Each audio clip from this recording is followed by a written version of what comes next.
Wala, Sarah.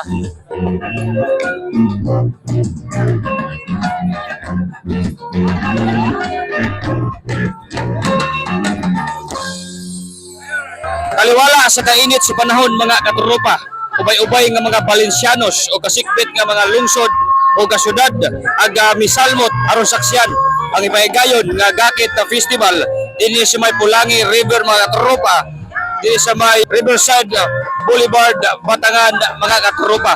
Buyo makita sa kulikuran karon ipahigayon ang sayaw no sa tumakig syudad nga lumad o makita po ninyo sa itong mga palibot ubay-ubay yun ang naghulat mga katuropa na magigsunan nato para saksyan kini nga Gakit na festival ay pagayon dinhi karong mga oras o kang adlaw mga katropa sa syudad sa Valencia.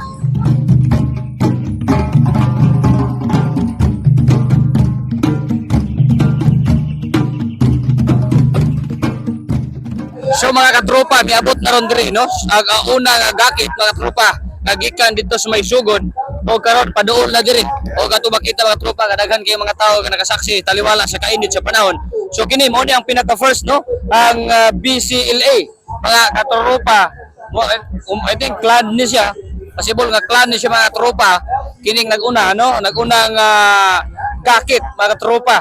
So gigayran sa tuwang mga rescue team mga katropa kauban na kini mga pambot-pambot mga tropa ag kining usa ka Gakit nga naguna mga katropa dinhi. So nakita nato atong mahulagway mga katropa mahulagway na to adunay gasayaw no gasayaw natong mga kaigsunan inubalan sa atong mga rescuer.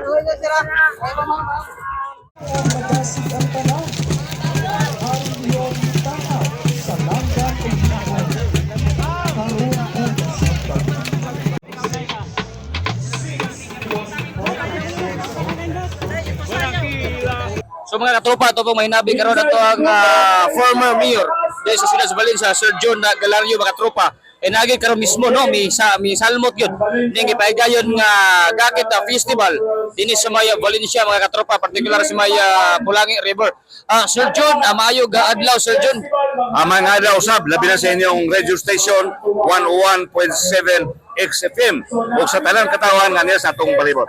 Sir John, isa jud ka sa nangunay no para mosaksi ining ipahigayon ato nga Gakit Festival diri sa Boulevard no sa may Batangan na Sir John sa taliwala sa kainit sa panahon Sir John. Naay ka diri para ipakita ang suporta usab si mohang kapikas na si Mayora Ami Galario Sir John. Of course gusto sila mananaw kay inuig naman nga celebration. Ako ba nakatanaw sa una apa na uban wa pagyod. Ako nga pud tanaw si Mayora o gaguban namo nga mga katawan lugar na niya diri sa tong alirong. So salamat kita ka bisag iton naglaho tay isla kay ano na pay tulong nga nakaabot ang uban ongoing pa ilang journey. Kini bang gasto aning paghimo Gakit kay nadina na nakita to by agency man siya. Kini ba gikahin nga pundo gikan sa LGU?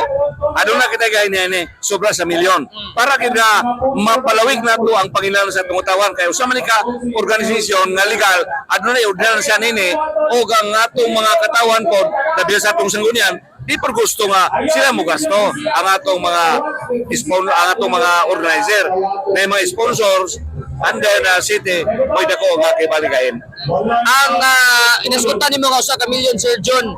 Kani bang unsi ka partisipante mo na silang 1 million nga budget or individual? Kaning tanan ang city yun ang nagiskuan ani tapos mga private citizen kumpanya nga naghatag kadto sa ato nga organizer. Pwede may bawan Sir John kung pila ang daugon sa mga makadaog ani bila ilang mga dawat nga daw 150 ang first prize, second prize 100, third prize 50,000. Ano na po'y consolation sa wala makadaw.